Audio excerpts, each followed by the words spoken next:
The other night, my wife and I were watching a movie when the power in our house suddenly went out. The story we had both been so caught up in suddenly ended without an ending.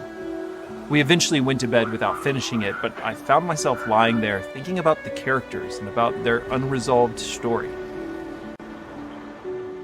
Every English student learns that a story has a beginning, a middle, and an end. Stories work because they come to an ending, sometimes happy, sometimes sad, but always an end. What do you do with a story that doesn't seem to have an ending? What do you do when the story suddenly goes silent?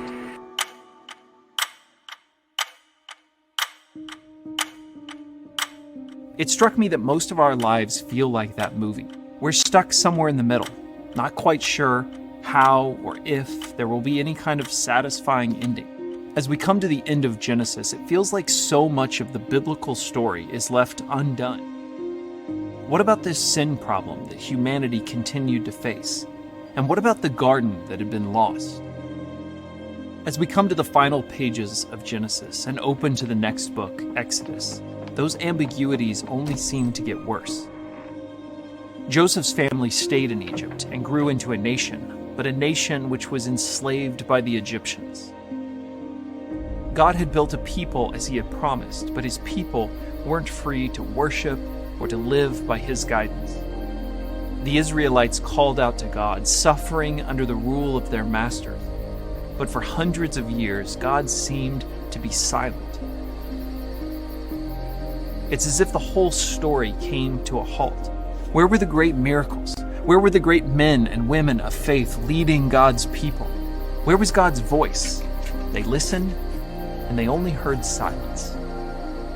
How many of them must have laid in their beds, wondering about the ending of their own story? What was God doing? Had he abandoned them? Could he not hear them? Was this the end of their story? The book of Exodus introduces us to the character of Moses, and immediately we find ourselves hoping that he will be the one to put an end to Israel's suffering. But Moses' efforts quickly failed, and he found himself fleeing into the wilderness. Moses took up a life of shepherding, all of Israel's hopes fading to the background. It was in this wilderness, in this barren time of God's silence, so far from the cry of his people, that Moses came across a burning bush, and from it heard the voice of God. God spoke. I have certainly seen the oppression of my people in Egypt. I have heard their cries of distress because of their harsh slave drivers. Yes, I am aware of their suffering. So I have come down to rescue them from the power of the Egyptians and lead them out of Egypt into their own fertile and spacious land. It is a land flowing with milk and honey. Moses hadn't gone looking for God, but one day stumbled upon him. At least that's how it must have seemed to Moses. In reality, God had put himself right in Moses' path. God was with Moses, and he still heard the cry of his people in Egypt. I think it's interesting that God refers to Israel as my people. Israel had not been forgotten. God's silence did not mean his absence. God had not only heard their prayers, he was with them. They were his. They belonged. When we find ourselves confused and disoriented by our own story, when God is silent and we struggle to understand where it is all going, we're tempted to believe that his silence means we've been abandoned. But Israel's God was with them, with Moses in the wilderness and with them in their suffering. His silence was not his absence.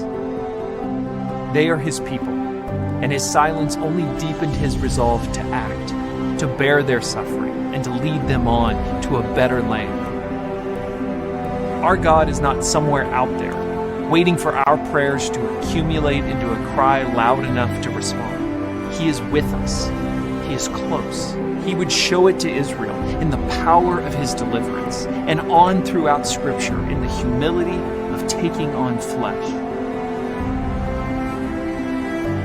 We too are his people, even as we too wait.